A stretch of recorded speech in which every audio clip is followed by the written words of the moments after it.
Jusqu'ici, on a vu ensemble les bases de la programmation informatique. Les variables, les boucles, les fonctions, les tableaux, etc., etc.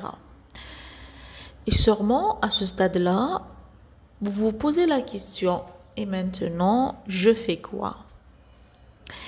Eh bien, vous êtes dans le bon endroit. Alors, aujourd'hui, je vous présente 4 concepts essentiels à maîtriser pour aller loin dans vos apprentissages de la programmation informatique. Je vais essayer de présenter chaque concept dans une playlist tout seul pour que vous puissiez vous les trouver facilement. Donc, restez connectés. Alors, le premier concept, c'est quoi? C'est maîtriser un langage de programmation. Le premier pas pour progresser, c'est choisir un langage qui est facile en même temps pour débutants à comprendre, et on doit choisir un programme qui est utilisé ou même très utilisé dans les domaines avancés d'aujourd'hui, qui est l'intelligence artificielle. Alors moi, je vous recommande Python. Pourquoi? J'ai dit qu'il est simple à apprendre, il est parfait pour les débutants, il est aussi dédié à l'intelligence artificielle si vous voulez apprendre l'intelligence artificielle à l'avenir. Donc, apprendre un langage, ce n'est pas suffisant. C'est-à-dire, une fois que vous connaissez ce langage-là, sa syntaxe et tout, c'est pas suffisant. Il vous faut des exercices de logique et d'algorithme. D'accord? C'est la logique algorithmique. Ça veut dire comment raisonner étape par étape pour résoudre un problème donné. C'est-à-dire, on peut dire comment le programme, comment la machine résout ce problème étape par étape. Vous devez comprendre la logique d'un algorithme pour passer à une autre étape. D'accord?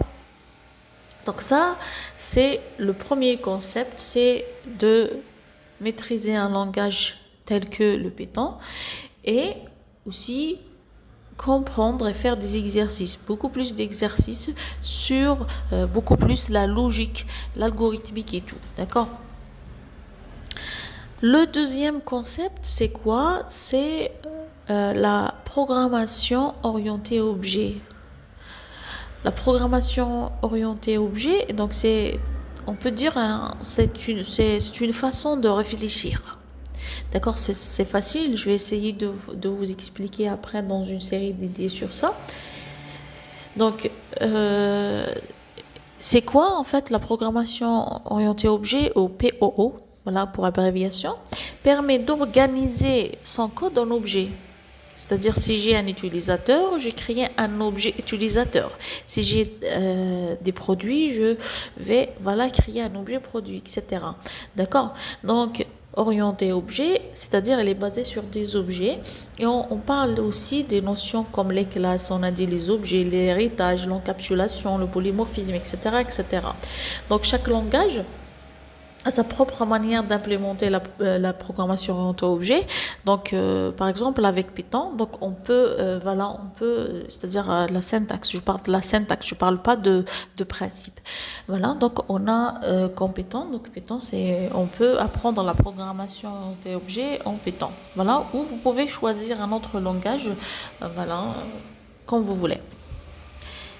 Alors, après avoir appris un langage et maîtrisé la logique algorithmique, le deuxième concept, la programmation orientée objet. Ensuite, on a un point important pour tout développeur, c'est les bonnes pratiques et le clean code. Donc, une fois que vous codez régulièrement, c'est bon. Maintenant, il est important d'écrire un code propre, un code lisible.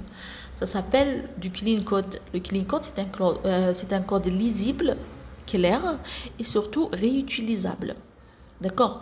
Donc, on a quelques principes à connaître surtout par exemple le principe du dry qu'on a vu ensemble dans les fonctions, dry, don't repeat yourself, d'accord, pour ne pas dupliquer du code, d'accord, en utilisant les fonctions. On a aussi un autre principe solide, je vais essayer de le présenter aussi, d'accord, c'est le principe solide, c'est des 5 principes, voilà, c'est des 5 principes pour concevoir vos objets, pour concevoir un objet au niveau de l'orienté objet, donc on a ces principes à appliquer.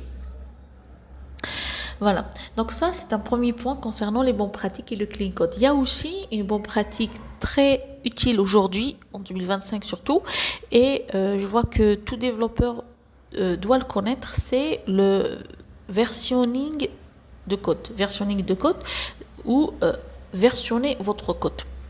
Donc l'outil le plus connu c'est Git, Git, Git. Donc c'est un outil qui permet de sauvegarder vos différentes versions de votre projet. Si vous avez un projet, donc il va sauvegarder toutes vos versions. Donc il nous permet non seulement de sauvegarder et revenir en arrière en cas d'erreur, mais aussi collaborer avec d'autres développeurs. C'est-à-dire si par exemple, si vous êtes dans une équipe, développeur 1 développe sur un point et développeur 2 développe sur un autre point, donc on peut fusionner le projet facilement. Donc ça aide à collaborer avec d'autres développeurs. Et maintenant, tout ce qui est offre d'emploi, c'est un outil qui devient un outil important dans le développement si vous le connaissez. On a un dernier point, un dernier concept, c'est les architectures. On a des paradigmes, on a aussi des architectures. Alors, on a le premier point, les événements. D'accord? On a aussi la programmation asynchrone. La programmation asynchrone, c'est la programmation voilà, qui va avec les événements, beaucoup plus. Donc, on va les voir. Je vais essayer aussi de détailler sur ça. On a côté architecture, on trouve aussi d'autres modèles. Donc, c'est quoi une architecture? C'est une architecture qui permet de structurer son application d'une manière claire, c'est-à-dire comment créer par exemple des dossiers, on va créer le dossier, chaque dossier on a quoi, etc. D'accord, donc on a le MVC, Model View Controller, on a le MVV Model, c'est Model View Model.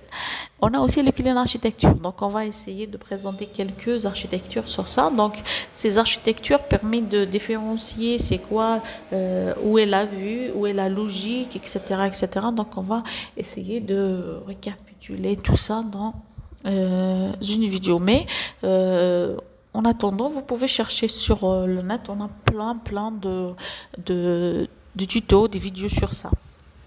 Voilà. Alors, pour aller plus loin dans votre code, pour conclure, aller plus loin dans le code, c'est pas seulement apprendre plus de code. Donc non, c'est pas juste apprendre à coder, mais surtout pratiquer régulièrement. D'accord, donc il faut pratiquer, il faut faire des exercices. Si vous n'avez pas compris, c'est normal. C'est surtout pour débutants, c'est un peu compliqué, mais le code est pour tout le monde. Vous pouvez coder, d'accord? Et vous pouvez aussi poser vos questions ici dans la chaîne si vous n'avez pas compris. Voilà. Bref, développez vos réflexes, votre logique. Continuez à apprendre en vous amusant surtout, d'accord? Merci d'avoir regardé. Si tu veux approfondir ces concepts, abonne-toi à la chaîne, active la cloche pour ne pas rater pour les prochaines vidéos. Voilà, je vous dis à bientôt.